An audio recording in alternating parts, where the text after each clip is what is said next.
നമസ്കാരം, real news. വഴിയോര കച്ചവടത്തൊഴിലാളി union BKTU Balussery മണ്ഡലം കമ്മിറ്റി നേതൃത്വത്തിൽ CITU കുടുംബസംഗമവും ID കാർഡ് വിതരണവും സംഘടിപ്പിച്ചു. ബാലുശ്ശേരിയിൽ നടന്ന സംഗമം CITU ജില്ലാ സെക്രട്ടറി PK മുകുന്ദൻ ഉദ്ഘാടനം ചെയ്തു. അംഗങ്ങൾക്കുള്ള ID കാർഡ് വിതരണവും പരിപാടിയിൽ വെച്ച് നടന്നു.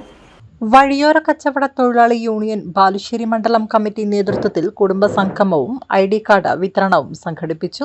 ബാലുശ്ശേരിയിൽ നടന്ന സംഗമം CITU ജില്ലാ സെക്രട്ടറി PK മുകുന്ദൻ ഉദ്ഘാടനം ചെയ്തു. നമ്മുടെ ഒരു ഫ്രെയിം ഒരു ചട്ടക്കൂട്, ആ ചട്ടക്കൂടിനകത്ത് നമുക്ക് പറയാനുള്ളതെന്തും ചർച്ച ചെയ്ത് നമ്മുടെ തീരുമാനം നമ്മൾ എടുക്കുക, വേറെ എടുക്കാൻ തീരുമാനമില്ല. പക്ഷെ ചർച്ചയിൽ ഇടപെട്ട് എനിക്ക് ഇന്ന പ്രശ്നമുണ്ട്, അല്ലെങ്കിൽ എൻ്റെ കൂടെ ജോലി ചെയ്യുന്ന ഒരാൾക്ക് പ്രശ്നമുണ്ട്, അല്ലെങ്കിൽ മറ്റ് തൊഴിലാളികൾക്ക് ആകെ പ്രശ്നമുണ്ട്, ഇങ്ങനെ പരിഹരിക്കണം. എൻ്റെ യോഗത്തിലൊക്കെ ചർച്ച ചെയ്ത് യോഗം ഒരു തീരുമാനമുണ്ട്, നമുക്ക് ഇന്ന വഴിക്കാണ് പോകേണ്ടത്, അല്ലെങ്കിൽ മേലെ കമ്മിറ്റിയിൽ കൂടെ ചോല ഇടപെടൽ വേണം, അല്ലെങ്കിൽ ഒരു വക്കീലിനെ കണ്ട കേസിനെ വക്കീലിനെ കാണണം, പോലീസിൽ പരാതി കൊടുക്കണമെങ്കിൽ അത് കൊടുക്കണം. ആ വഴിക്ക് നമ്മൾ ചിന്തിക്കുക. അതാണ് അച്ചടക്കം എന്ന് പറയുന്നത്. അംഗങ്ങൾക്കുള്ള ID കാർഡ് വിതരണവും നടന്നു. ബാലുശ്ശേരി നിയോജക മണ്ഡലം LDF സ്ഥാനാർത്ഥി KM സച്ചിൻ ദേവിനെ വിജയിപ്പിക്കാൻ സംഘടന മുന്നിട്ടിറങ്ങാൻ തീരുമാനിച്ചു. TK ഇക്ബാൽ വള്ളിയോത്ത് അധ്യക്ഷനായി.